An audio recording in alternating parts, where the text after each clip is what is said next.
Everyone has hilarious childhood stories that are really funny to retell, but were horrible to live through.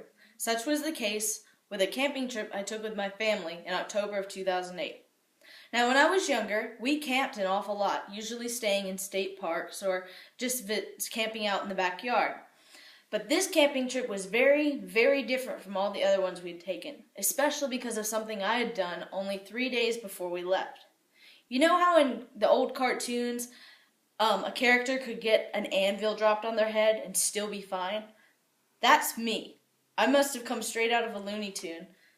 Because one day I decided that the best way to leave my sewing teacher's house was to run around from the backyard, jump over a 2-foot brick wall, run down the rest of the driveway, and into my mom's van. The execution was beautiful, and even the Olympic athletes would have wept for joy, until I snagged my foot on a root and hit that rock wall with my head right here. So a trip to the hospital, and 7 stitches later, I wound up with a horrible gash along my head. Now you might think that the repercussions from this would include a concussion, but this was not the case. So we did not postpone the camping trip, and 2 days later, we left. Now, we stayed at a campground that was just slightly over the North Carolina border. But this was late October, and it was a bad winter that year. It was already starting to snow when we showed up at this campground, and it was not a very good campground at all. The people who ran the place were nowhere to be found, and there were just chickens roaming everywhere. There was nobody else staying in this campground. And another thing to make matters worse was we didn't have a camper. Now, we didn't tent camp, thank the Lord, but we did stay in the back of the truck with the shell put on.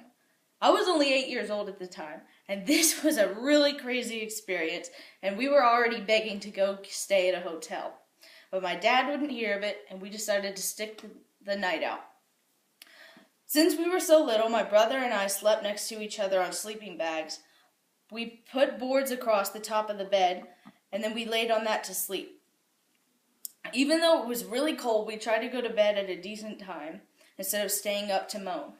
Well, since I had my stitches in my head, I had to get up at about 10:30 so my mom could put some iodine on it so that I wouldn't get an infection or have a worse scar than I already have now. Well, it was freezing cold when we got outside, and I didn't put my shoes on. So when we got back in the the shell, it was freezing cold, especially from all the air that we had left inside. At that point, we decided it was too cold for us to sleep individually, so I got in the sleeping bag with my mom and my brother with my dad. It was still really annoying. Having a little squirming 8 or 6-year-old in your sleeping bag is not the best thing to do when you are trying to sleep in the frigid cold. However, we tried to manage, but all of us really, were angry about getting elbows in the ribs or having freezing cold toes touch each other. And we were just griping and almost yelling at each other because it was so cold and we were fighting for space. We finally started to settle down and thought, okay, it cannot get any worse than this, when all of a sudden we hear one of the roosters start to crow. Upon further investigation, we realized that the rooster was actually inside of the truck bed and that the noise hadn't come from a rooster at all, but from my little brother. My dad was enraged and said, "Son, what are you making that racket for?" And with a smirk on his little face a mile wide, he said, "Well, Dad, I just wanted this nightmare to be over faster." We all had a good laugh after that, and I'm sure if anybody else had been stupid enough to stay in the campground, they would have yelled at us for laughing.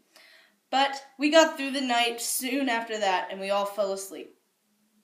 The moral of the story is, no matter how hard your circumstances may be, including a massive head injury and freezing temperatures, good laughs are only one rooster crow away.